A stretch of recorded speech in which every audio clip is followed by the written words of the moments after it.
নমস্কাৰ, আজি হৈছে 23 মে। এই মুহূৰ্তত কেইবাটাও ব্ৰেকিং নিউজ আহি পৰিছে। দিব লৈছোঁ ৰাতিপুৱাৰ প্ৰথমটো ব্ৰেকিং নিউজ।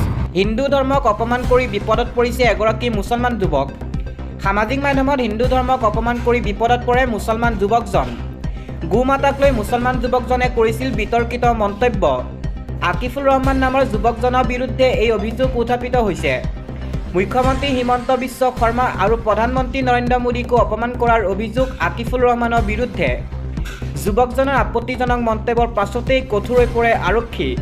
ইতিমধ্যে ধুবুৰী আৰক্ষীয়ে আটক কৰিছে আকিফুল ৰহমান নামৰ যুৱকজনক। আগবঢ়াইছোঁ আন এটা খবৰ। পদত্যাগ কৰিবই লাগিব কেন্দ্ৰীয় শিক্ষামন্ত্ৰীয়ে। সামাজিক মাধ্যমত খহাৰিৰ পিছতে একশ্যন মোডত কক্ৰজ জনতা পাৰ্টি। কেন্দ্ৰীয় শিক্ষামন্ত্ৰী ধৰ্মেন্দ্ৰ প্ৰধানৰ পদত্যাগৰ দাবী উত্থাপন কৰিছে CJP অৰ্থাৎ কক্ৰজ জনতা পাৰ্টিয়ে।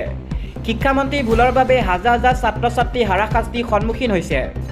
নীটৰ পৰীক্ষাটো ব্যাপক খেলিমেলিৰ বাবে দোষী শিক্ষামন্ত্ৰী। নীটৰ খেলিমেলিৰ বাবে 3 শিক্ষাৰ্থীয়ে ইতিমধ্যে জীৱন শেষ কৰিছে। শিক্ষামন্ত্ৰী ধৰ্মেন্দ্ৰ প্ৰধানে পদত্যাগ কৰিব লাগিব বুলি মন্তব্য প্ৰকাশ কৰিছে কক্ৰজ জনতা পাৰ্টিয়ে।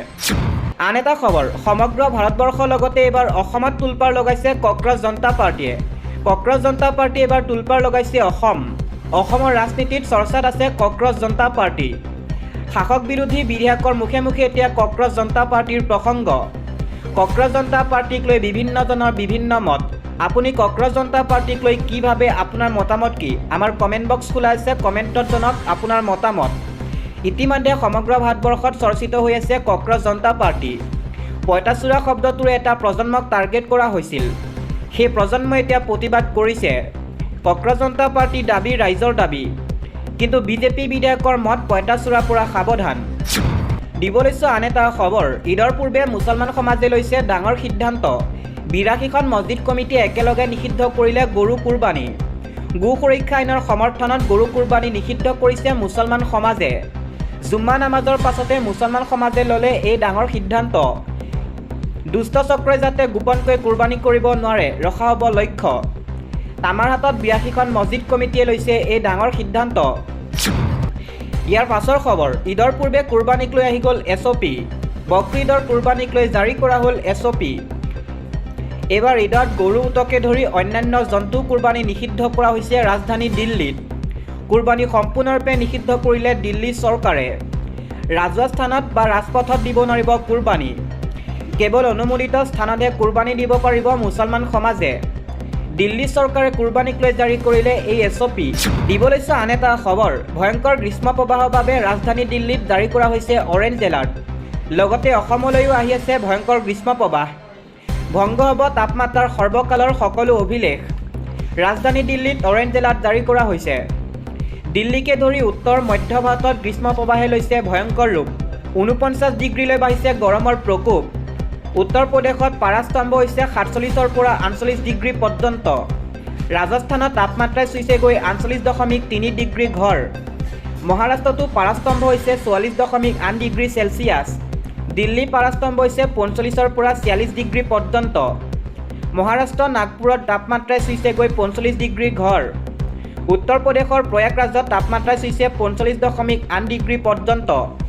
পৰৱৰ্তী খবৰ, গাঁৱত মূল্য বৃদ্ধি হোৱা নাই, যি হৈছে চহৰতহে হৈছে। এই মন্তব্য কৰিছে ৰামাকান্ত দেউৰীয়ে। গাঁৱত মূল্য বৃদ্ধি হোৱা নাই, গাঁৱৰ ৰাইজে কোনো চিন্তা কৰিবলগীয়া হোৱা নাই। ভালদৰে আছে গাঁৱৰ ৰাইজ, মূল্য বৃদ্ধি কেৱল চহৰতহে হৈছে।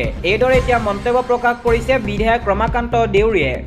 মূল্য বৃদ্ধিক লৈ তাচ্ছিল্যসূচক মন্তব্য কৰিছে বিজেপিৰ বিধায়ক ৰমাকান্ত দেউৰীয়ে। চিলিণ্ডাৰ নহ'লে খৰিত ভাত বনাই খাব গাঁৱৰ ৰাইজে। মূল্য বৃদ্ধি হোৱাটো এটা স্বাভাৱিক প্ৰক্ৰিয়া। ইয়াৰ পাছৰ খবৰ, ইন্ধনৰ নাটনিৰ সময়তে অসমত সন্ধান পোৱা গৈছে খনিজ সম্পদৰ। গোৱালপাৰা ভূগৰ্ভ ভৰি আছে ৰেয়াৰ আৰ্থ এলিমেণ্টছেৰে। বিশ্ব শক্তিৰ সন্মুখত জিলিকি উঠিছে অসম। দুষ্প্ৰাপ্য মূল্যৱান খনিজ সম্পদৰ ভাণ্ডাৰ আছে অসমত। লিথিয়াম, গ্ৰেফাইট, কবাল্ট আৰু ভিনাডিয়াম নামৰ দুৰ্লভ খনিজ সম্পদ পোৱা গৈছে অসমত। ভাৰতীয় ভূতাত্ত্বিক গৱেষণা সন্থাই লাভ কৰিছে এই সন্ধান। টুক্ৰেশ্বৰী পাহাৰ আৰু সিজুকুনা পাহাৰত সন্ধান লাভ কৰিছে।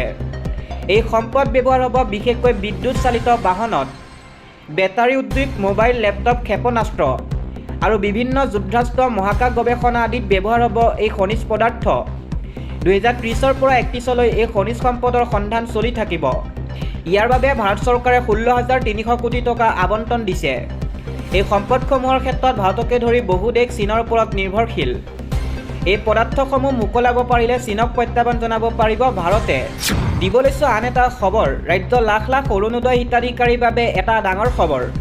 অৰুণোদয়ক লৈ ৰাজ্যত প্ৰযোজ্য হ'ল নতুন নিয়ম। 5টা নিয়ম মানিলেহে আপুনি লাভ কৰিব চৰকাৰৰ অৰুণোদয় আঁচনিৰ ধন।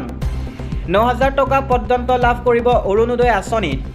তাৰে প্ৰথমটো নিয়ম হৈছে পৰিয়ালৰ সকলো সদস্যৰ আধাৰ সংযোগ বাধ্যতামূলক। দ্বিতীয়টো নিয়ম হৈছে স্থায়ী বাসস্থানৰ প্ৰমাণপত্ৰ থাকিব লাগিব। তৃতীয়টো নিয়ম হৈছে বেংক একাউণ্টত DBTৰ সুবিধা এক্টিভ থাকিব লাগিব। আৰু চতুৰ্থটো নিয়ম হৈছে পৰিয়ালত কোনো চৰকাৰী চাকৰিয়াল থাকিব নালাগিব। পঞ্চমটো নিয়ম হৈছে সকলো নথিপত্ৰ আপডেট হৈ থাকিব লাগিব। আজিৰে পৰা প্ৰযোজ্য হ'ব এই নিয়ম। আন এটা খবৰ, পৰ্বতখন দুৰ্নীতি কৰা 2 বিষয়াক কৰা হৈছে জেললৈ প্ৰেৰণ। ACS লাচিত দাস আৰু DFO অবিনাশ বসুমতাৰীক জেললৈ নিক্ষেপ কৰা হৈছে। ঘুচ লৈ হাতেলোতে ধৰা পৰিছিল লাচিত দাস আৰু অবিনাশ বসুমতাৰী। জামিন নাকচৰ বিপৰীতে নেক্সট জিম্মালৈ প্ৰেৰণ কৰিছে আদালতে। 45,000 টকা ঘুচ লৈ হাতেলোতে ধৰা পৰিছিল ACS বিষয়া লাচিত দাস। লাচিত দাসৰ ঠিকনাৰ পৰা উদ্ধাৰ কৰা হৈছিল আধা কেজি সোণ। প্ৰায় 48 লাখ নগদ ধন জব্দ হৈছিল বেলতলা ফ্লেটত। ফিক্সড ডিপজিট কৰা ধনৰ সংখ্যা হৈছিলগৈ প্ৰায় 80 লাখ।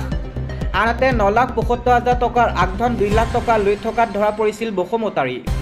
পৰ্বতচূড়া ধন সংমণ্ডলৰ DFO হিচাপে আছিল অবিনাশ বসুমতাৰী। জামিন আবেদন নাকচ কৰি অবিনাশ বসুমতাৰীক জেললৈ প্ৰেৰণ কৰিছে আদালতে। দিব লৈছোঁ আন এটা খবৰ। মুখ্যমন্ত্ৰী হিমন্ত বিশ্ব শৰ্মাৰ উপস্থিতিত মহানগৰীত আন এখন উৰণ সেতু মুকলি কৰা হৈছে। ডক্টৰ শ্যামা প্ৰসাদ মুখাৰ্জীৰ নামেৰে নামাকৰণ কৰা হৈছে এই উৰণ সেতুখন। 376 কোটি টকা ব্যয় সাপেক্ষে উৰণ সেতুখন নিৰ্মাণ কৰা হৈছে।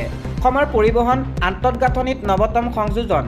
মুখ্যমন্ত্ৰী ডক্টৰ হিমন্ত বিশ্ব শৰ্মাই শুকুৰবাৰে সন্ধিয়া ৰাইজৰ বাবে মুকলি কৰিলে মহানগৰী চাইকেল ফেক্টৰীৰ পৰা লাল গণেশ সংযোগী ডক্টৰ শ্যামা প্ৰসাদ মুখাৰ্জী উৰণ সেতু। 376 কোটি টকা ব্যয় সাপেক্ষে নিৰ্মাণ কৰা হয়।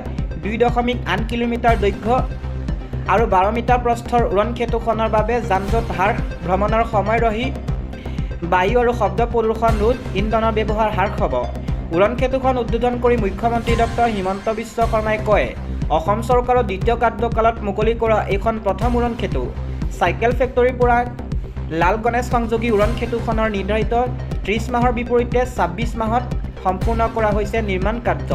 পৰৱৰ্তী সময়ত বৰ্ষাপাৰা ক্ৰিকেট ষ্টেডিয়ামলৈ 320 মিটাৰৰ লেন এটা নিৰ্মাণ কৰা হ'ব, যাতে ষ্টেডিয়ামলৈ উৰণ সেতু ওপৰেৰেও যাব পৰা যায়। তদুপৰি চাইকেল ফেক্টৰীৰ ফালেও এটা লেন নিৰ্মাণৰ পৰিকল্পনা আছে। মুখ্যমন্ত্ৰী হিমন্ত বিশ্ব শৰ্মাই লগতে কয় যে কেইবাখনো উৰণ সেতু গুৱাহাটীত নিৰ্মাণ কৰিছোঁ। লোক নিৰ্মাণ বিভাগে গুৱাহাটীত নিৰ্মাণ কৰা উৰণ সেতুৰ কাম এইখন উৰণ সেতু মুকলিৰ পিছতে সম্পূৰ্ণ হ'ল। উৰণ সেতুখনৰে যাতায়াত চলাচলৰ পিছত তলৰ পথটো মেৰামতি কৰা হ'ব, যাৰ বাবে 45 দিনৰ সময়ৰ প্ৰয়োজন হ'ব। তদুপৰি আজি আৰু কালিৰ দিনটো উৰণ সেতুখন ৰাইজৰ খোজকঢ়াৰ বাবে মুকলি থাকিব। 24 মে' পুৱাৰ পৰা যান-বাহনৰ চলাচলৰ বাবে মুকলি কৰি দিয়া হ'ব।